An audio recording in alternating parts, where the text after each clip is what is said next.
জমির দলিল নেই কিন্তু রেকর্ডে নাম আছে। আমার রেকর্ড অনুযায়ী আমি বিডিএস ভূমি জরিপে আমার সম্পত্তির মালিকানা পাবো কিনা? এই ধরনের প্রশ্ন আমাকে ইতিমধ্যে অনেকেই করে ফেলেছেন।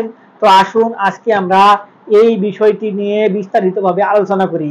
তবে ভিডিওটি শুরু করার আগে আপনি যদি আমার এই চ্যানেলে আজকে প্রথম হয়ে থাকেন, তাহলে এই ধরনের গুরুত্বপূর্ণ আইন বিষয়ক ভিডিও পেতে আমাদের চ্যানেলটি সাবস্ক্রাইব করে রাখবেন। আর যদি নিয়মিত হয়ে থাকেন, তাহলে লাইক, কমেন্ট এবং শেয়ার করে আমাদেরকে অনুপ্রেরণা দিবেন। দেখুন, বর্তমান সময়ে জনসংখ্যা বৃদ্ধির সঙ্গে সঙ্গে সম্পত্তি যেমন কমে আসছে, ঠিক একটি 10% সম্পত্তি আপনার অনেক ওয়ারিশান থাকার কারণে আপনার যেরকম উপরের দিকে বিল্ডিং উঠছে, ঠিক নিচের দিকেও শতাংশে শতাংশে কিন্তু ভাগ হয়ে যাচ্ছে। এবং এই ভাগ হওয়ার কারণেই যে কোনো ব্যক্তির সম্পত্তি যখনই কম পড়ছে, তখনই সেই সকল ব্যক্তি নানান দিকে খোঁজ খবর করা শুরু করছেন যে তাদের নামে কোনো সম্পত্তি কোথাও আদৌ রয়েছে কিনা, কিংবা কোনো ব্যক্তি তাদের হকের যে সম্পত্তি কিংবা তাদের মালিকানায় থাকার কথা যে সম্পত্তি, সেই সকল সম্পত্তি তারা পাবেন কিনা, কিংবা পেলেও আসলে কোন উপায়ে পাবেন, এই বিষয়টি নিয়ে দ্বিধাদ্বন্দ্বে পড়ে যাচ্ছেন, কিংবা নানান দিকে দিক বিদিক খোঁজ খবর করা শুরু করে দিয়েছেন। এখন এরই মধ্যে অনেকেই বলছেন যে জমির দলিল কোনোভাবেই খুঁজে পাচ্ছি না, কিন্তু রেকর্ড আমার পূর্বপুরুষের নামে। এখন ওয়ারিশান সূত্রে আমি সম্পত্তি ভোগ দখল করছি, কিংবা আমার কাছে ভোগ দখলে নেই, অন্য ব্যক্তি ভোগ দখল করছেন, তাহলে এই রেকর্ড বলে আমি সম্পত্তির মালিকানা পাবো কিনা? এই নতুন বিডিএস ভূমি জরিপে আমি সেই সকল সম্পত্তির মালিক হতে পারবো কিনা, কিংবা আমাকে দখল বুঝিয়ে দেওয়া হবে কিনা? তো দেখুন, একটি বিষয় হচ্ছে খুব স্পষ্ট। আপনার কাছে যদি কোনো সম্পত্তির দলিল না থাকে, তাহলে আপনার ঘাবড়ানোর কোনো কিছু নেই। দলিল বলতে নতুন যে ভূমি আইন এসছে, সেই ভূমি অপরাধ প্রতিরোধ এবং প্রতিকার আইনের ধারা 5 অনুযায়ী আপনার রেকর্ডের যে খতিয়ান, সেটিকেও দলিল বোঝানো হয়েছে। এবং আপনার জমি হস্তান্তরের সময় স্ট্যাম্প পেপারে যে লিখিত কাগজ হয়, সেটিকেও দলিল বোঝানো হয়েছে। ঠিক আবার যদি এগুলো না থাকে, শুধুমাত্র আপনার খাজলা দাখিলাতের যে কাগজপত্র, সেটিকেও দলিল বোঝানো হয়েছে। আবার আপনার ডুপ্লিকেট কার্বন কপির যে রসিদ থাকে, সেটিকেও দলিল বোঝানো হয়েছে। তো আপনার যদি এমন হয় কোনো ক্ষেত্রে যে আপনার স্ট্যাম্প পেপারে লিখিত কোনো কাগজের যে দলিল থাকার কথা, সেটি কোনোভাবেই নেই, আপনি খুঁজে দেখছেন, সর্বশেষ যে ভূমি রেকর্ড হয়েছে, সেই ভূমি রেকর্ডে এখন পর্যন্ত আপনার পূর্বপুরুষ, অর্থাৎ আপনারা যার কাছ থেকে ওয়ারিশান সূত্রে সম্পত্তি পাবার কথা, কিংবা আপনার দাদার থেকে আপনার বাবার পাবার কথা, কিংবা আপনার পাবার কথা, এখন এই যে কোনো একটি চেইনে আপনার পূর্বপুরুষের নাম রয়েছে, কিংবা আপনারও নাম রয়েছে ধরুন। এখন আপনার এই যে রেকর্ড, এই রেকর্ড অনুযায়ী সম্পত্তির ভোগ দখল টিকবে কিনা, কিংবা আপনি পাবেন কিনা, এই বিষয়টি স্পষ্ট করতে গেলে আপনাকে কিছু বিষয় স্পেসিফিক ভাবে বুঝতে হবে।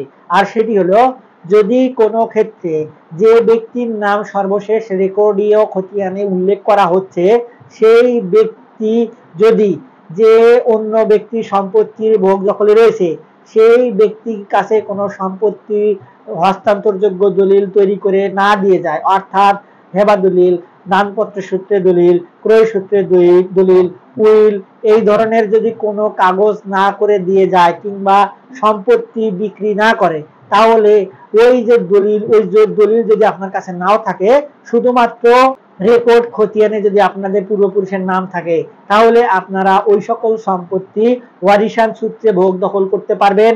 কিংবা যদি আপনার কাছে ভোগ দখলে থেকে থাকে, তাহলে আপনারা শুধুমাত্র পরবর্তীতে ওয়ারিশান বন্টন দলিল করে, আর যদি ওয়ারিশ না থাকে, শুধুমাত্র আপনি যদি একজনই ওয়ারিশান থাকেন, তাহলে ওয়ারিশান সার্টিফিকেট অনুযায়ী পরবর্তীতে সেই সম্পত্তিটি আপনার নামে খারিজ করে নিশ্চিন্তে ভোগ দখল করতে পারবেন।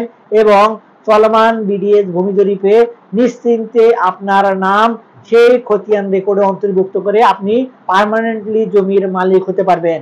আর যদি কোনো কারণে যে লাস্ট রেকর্ডে খতিয়ানে যে ব্যক্তির নাম রয়েছে আপনার ওয়ারিশ, সেই ব্যক্তি যদি কোনো ব্যক্তির কাছে সম্পত্তি বিক্রি করে দেয়, এবং তার কাছে যদি হস্তান্তরযোগ্য একটি আইনি পন্থায় আইনি পন্থায় সম্পন্ন করা একটি দলিল থাকে এবং সেই ব্যক্তি যদি পরবর্তীতে কোনো একটি কারণে কোনো একটি কজে আপনার রেকর্ডীয় খতিয়ানে কিংবা নামজারি করতে সক্ষম না হয়, তাহলে ওই ব্যক্তি কিন্তু পরবর্তীতে সম্পত্তির যে নতুন বিডিএস ভূমি জরিপ আসছে সেটিতে তার নাম অন্তর্ভুক্ত করতে পারবেন। এক্ষেত্রে আপনারা আর এই সুযোগ পাবেন না, কেননা সেই ব্যক্তি হয়তো কোনো কারণে রেকর্ডীয় খতিয়ানে তাদের নাম অন্তর্ভুক্ত করতে পারে না, কিন্তু আইনি পন্থায় কিন্তু তাদেরকে সম্পত্তির মালিকানা দেয়া হচ্ছে, কেননা তারা সম্পত্তির লিগের হস্তান্তরযোগ্য দলিলের মালিক। এই জন্য আপনারা এই ধরনের যদি কোনো সম্পত্তি ভোগ দখলে না থাকে আপনারা শুধুমাত্র এই সকল রেকর্ডের বলে কোনোভাবেই আর নতুন যে ভূমি জরিপ আসছে সেটিতে আপনাদের নাম অন্তর্ভুক্ত করতে পারবেন না। আর একটি বিষয় আসে, সেটি হলো আপনি যদি সম্পত্তি ভোগ দখল করে থাকেন তাহলে আপনার নামে তো বলেই দিলাম কিভাবে আপনারা সম্পত্তির মালিকানা এই বিডিএস ভূমি জরিপের মাধ্যমে পেতে যাচ্ছেন। যদি আবার অন্য কোনো ব্যক্তির কাছে এই সম্পত্তির দখল থাকে এবং ওই ব্যক্তি যদি কোনো দলিল আপনার কাছে সমর্পণ করেন, তাহলে সর্বপ্রথম আপনাকে সেই দলিলের সত্যতা কিন্তু যাচাই করতে হবে। আর যদি আপনি সত্যতা না যাচাই করার কোনোভাবে সুযোগ পান এবং ধরেই নেন যে ওই ব্যক্তি আপনার যে সর্বশেষ খতিয়ানে আপনার পূর্বপুরুষের নাম রয়েছে তিনি তাদেরকে কোনোভাবে হয়তো দলিল তৈরি করে দিয়েছেন এটি মনে করেন, এবং পরবর্তীতে যদি ওই সকল ব্যক্তি ভুয়া দলিলের বলে আপনার সম্পত্তির মালিকানা নিয়ে নেয়, তাহলে কিন্তু আপনাদের কোনো কিছু করারও থাকবে না, কোনো কিছু দেখারও থাকবে না। এবং এই দলিলটি আসল কিনা এটি কিন্তু যাচাই বাছাই করার সুযোগ রয়েছে। অর্থাৎ বর্তমান যে আপনার ওই জমি যে এলাকা অবস্থিত ওই যে এলাকার যে ভূমি অফিস রয়েছে কিংবা সাব রেজিস্ট্রি অফিস রয়েছে কিংবা রেজিস্ট্রি অফিস রয়েছে, সেগুলোতে গিয়ে ওই দলিলের একটি কপি নিয়ে আপনি খোঁজ খবর করতে পারেন। এবং আপনার যদি ওই ব্যক্তির যদি আসল দলিল হয়ে থাকে তাহলে 100% সাব রেজিস্ট্রি অফিসে ভলিউম বইয়ে ওই ব্যক্তির ওই দলিলের ঠিক একটি আপনার কপি, অর্থাৎ দলিল তৈরি করার সময় সব সময় দুটি দলিল তৈরি করা হতো। একটি হচ্ছে যে ব্যক্তি সম্পত্তি ক্রয় করবেন কিংবা যে ব্যক্তির কাছে হস্তান্তর করা হবে সেই ব্যক্তির কাছে একটি থাকবেন, এবং ঠিক সেম আরেকটি কপি কিন্তু আপনার ভলিউম বইয়ের সঙ্গে উল্লেখিত থাকবে। তো এই দলিলের সঙ্গে যদি ওখানে কোনো দলিল পাওয়া যায় কিংবা ওই দলিলের মতো হুবহু কোনো দলিল ওখানে থাকে, তাহলে তো নিশ্চিত ওই ব্যক্তির দলিল ঠিক। এবং যদি কোনোভাবে ওই ভলিউম বইয়ের সঙ্গে এই ব্যক্তির দলিলের কোনো মিল সাদৃশ্য না পাওয়া যায়, তাহলে বুঝতে হবে ওই ব্যক্তির দলিল ভুয়া, কিংবা আপনার পূর্বপুরুষের সিগনেচার, দস্তখত, নাম, তারপরে জমির অবস্থান সবকিছু মিলিয়ে ভালোভাবে চেক করে দেখতে হবে।